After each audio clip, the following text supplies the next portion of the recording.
Presiden terpilih Prabowo Subianto menyinggung kabinet yang mendatang akan diisi sebagian Menteri Jokowi. Makna pernyataan Prabowo kita bahas bersama dengan juru bicara Prabowo Subianto, Daniel Anzar Simanjuntak, dan Direktur Eksekutif Carta Politika Yunarto Wijaya.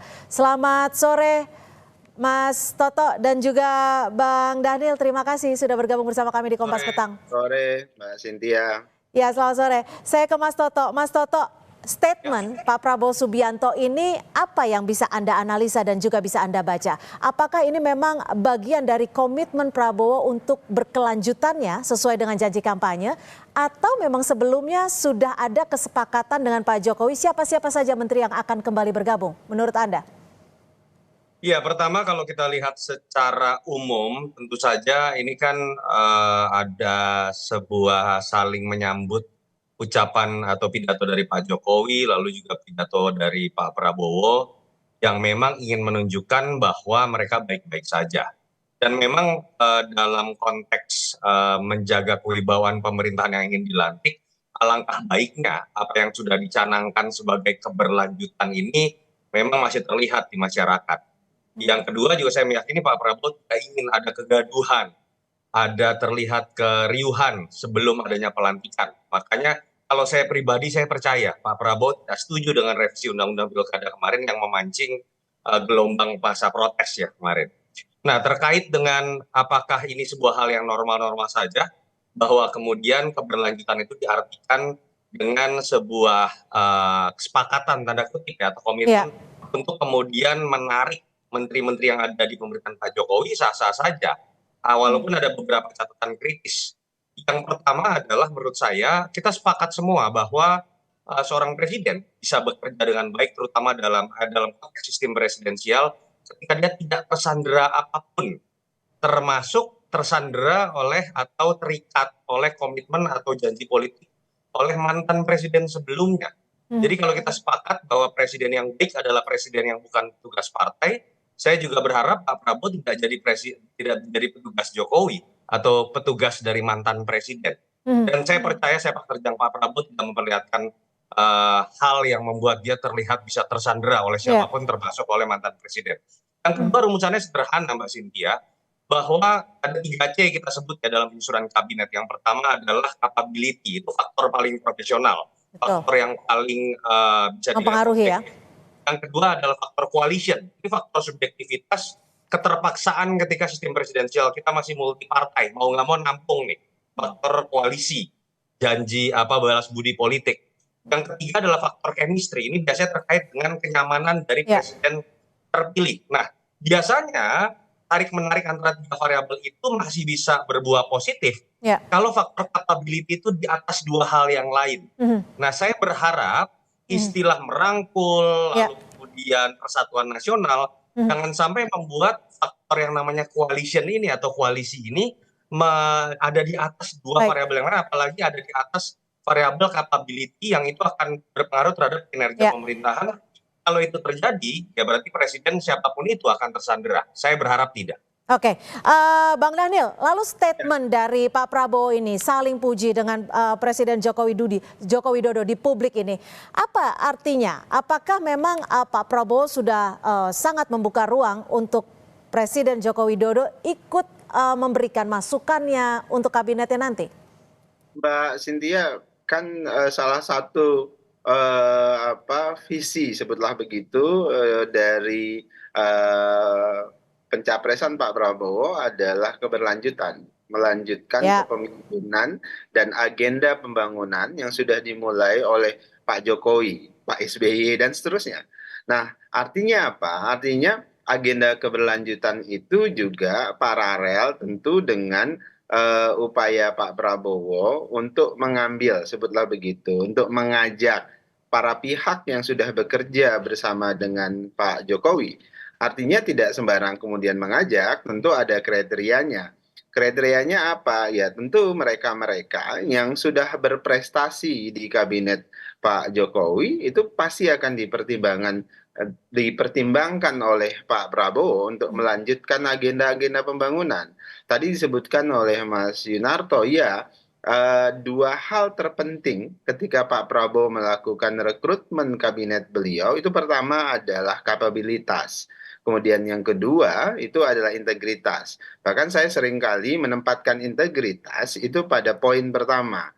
2 hari agenda Rapimnas, kalimat yang paling banyak disebutkan Pak Prabowo dalam pidato-pidato politik beliau selama Rapimnas itu adalah ingin menghadirkan pemerintahan yang bersih dan memastikan praktek korupsi di 5 tahun ke depan itu Mhm. harus dilawan.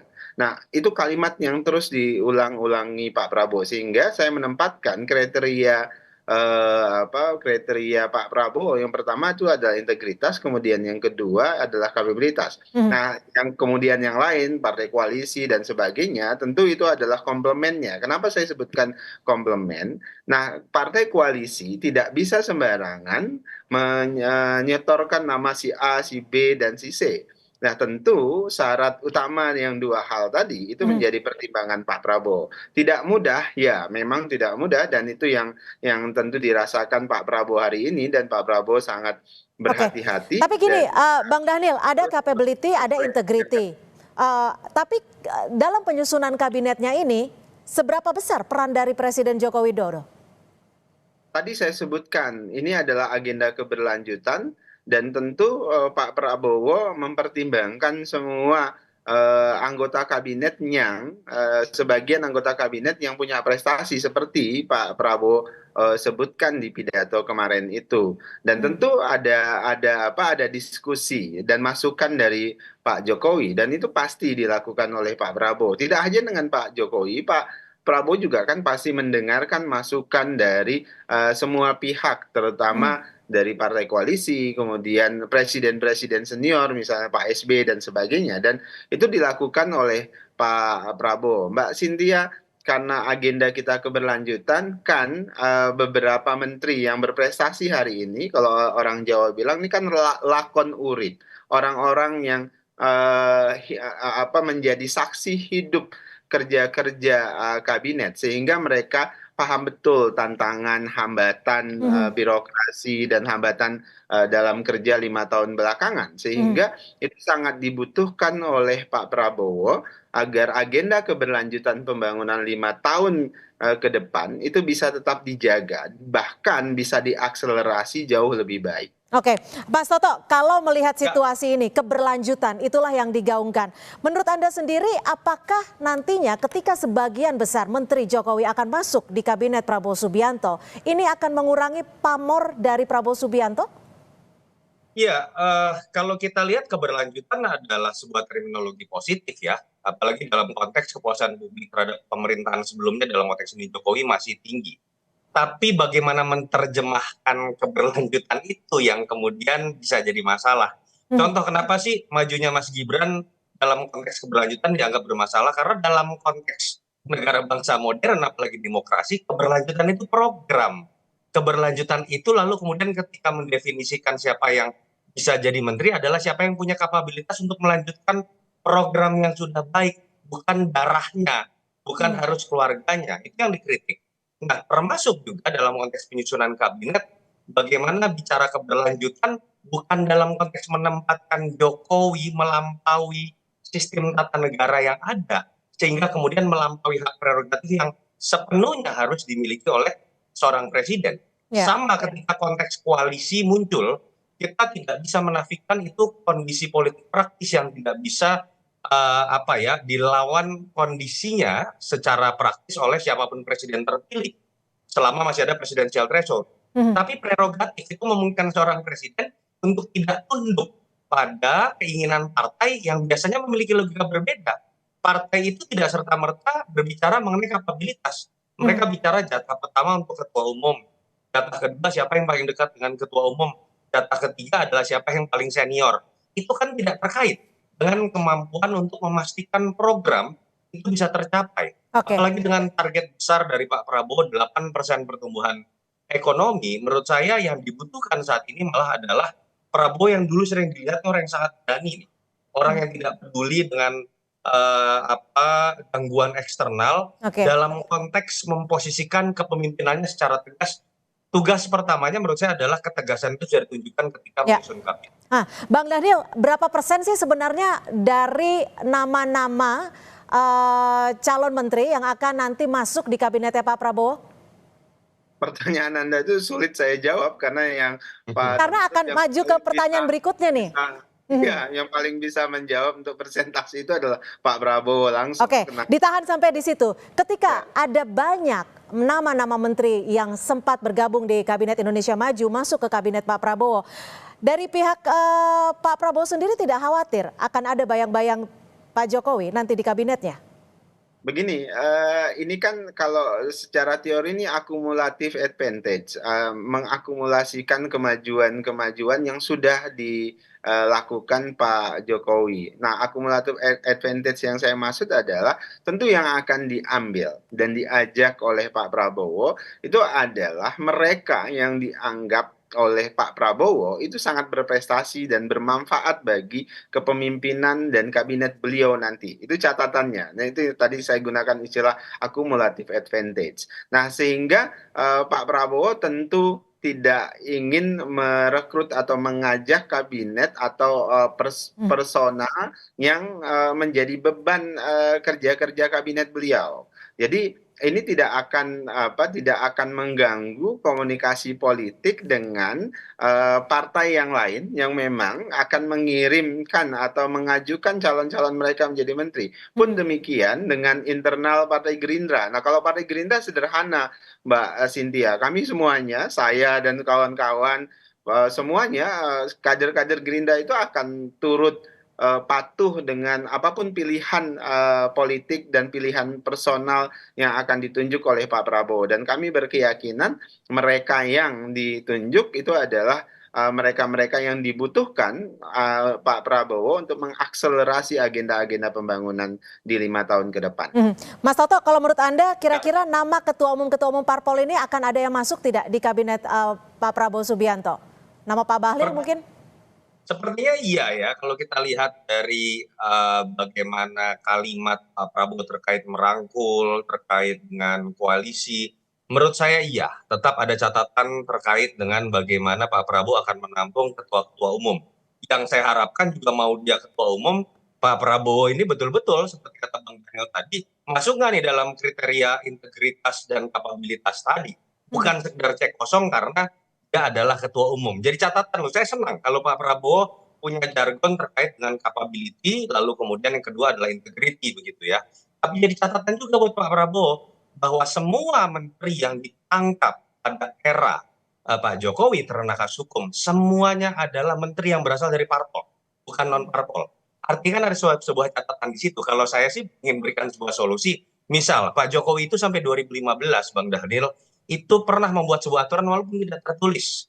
Kalau ada pengurus parpol jadi seorang menteri, alangkah baiknya tidak lagi merangkap pengurusan parpol. Dan kemudian janjinya dilanggar sendiri, kita tahu outputnya adalah ada 5 menteri dari parpol yang kemudian masuk penjara. Saya berharap ada keberanian, mungkin tidak seperti itu, tapi bagaimana sebuah terobosan dari Pak Prabowo supaya keraguan terhadap adanya bangunan koalisi besar yang menyandera, termasuk sandera dari Pak Jokowi atau mantan presiden itu tidak terjadi by the rule. Oke, gimana Bang Daniel? Betul nama-nama ketua umum parpol ini akan masuk di kabinet Pak Prabowo?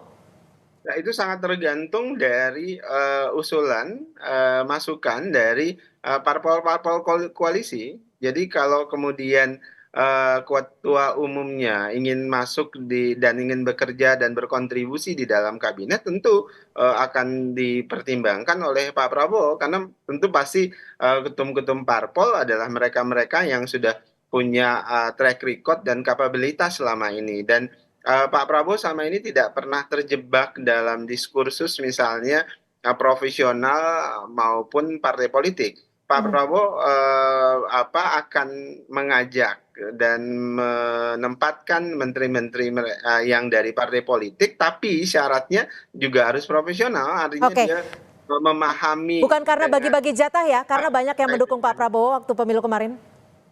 Loh, yang tentu yang didahulukan adalah mereka-mereka yang mendukung Pak Prabowo dan bersama berkoalisi dengan Pak Prabowo, dan itu adalah suatu hal yang mafhum dalam politik. Nah, tetapi di balik itu semua, syarat-syarat meritokrasi itu harus tetap dikedepankan. Artinya mengedepankan integritas, Oke. mengedepankan kredibilitas itu tetap menjadi bagian penting Hmm. dalam pemilihan kabinet Pak Prabowo nantinya. Jika Pak Prabowo selalu menggaungkan merangkul, akankah ada nama dari PDI Perjuangan untuk masuk di kabinet Prabowo? Nah, tentu kan tadi saya sebutkan ya, Pak Prabowo terbuka dengan semua pihak ya, baik yang diajak maupun tidak diajak. Nah, terkait dengan apakah ada dari PDIP, apakah ada dari partai yang lain, itu tentu yang bisa menjawab salah satunya ya komunikasi politik antara Pak Prabowo secara langsung dengan dengan PDIP, dalam hal ini dengan Bu Mega. Pak Prabowo sangat terbuka dengan semua partai, asal kemudian mau bersama-sama Baik. bergotong royong, kemudian punya niat baik, loyalitas, punya integritas dan kompetensi. Baik, kita tunggu nama-namanya di tanggal 21 Oktober 2024. Terima kasih Bang Daniel Anzar dan juga Mas Toto sudah bergabung bersama kami di Terima kasih, Kompas Petang. Cynthia. Selamat sore.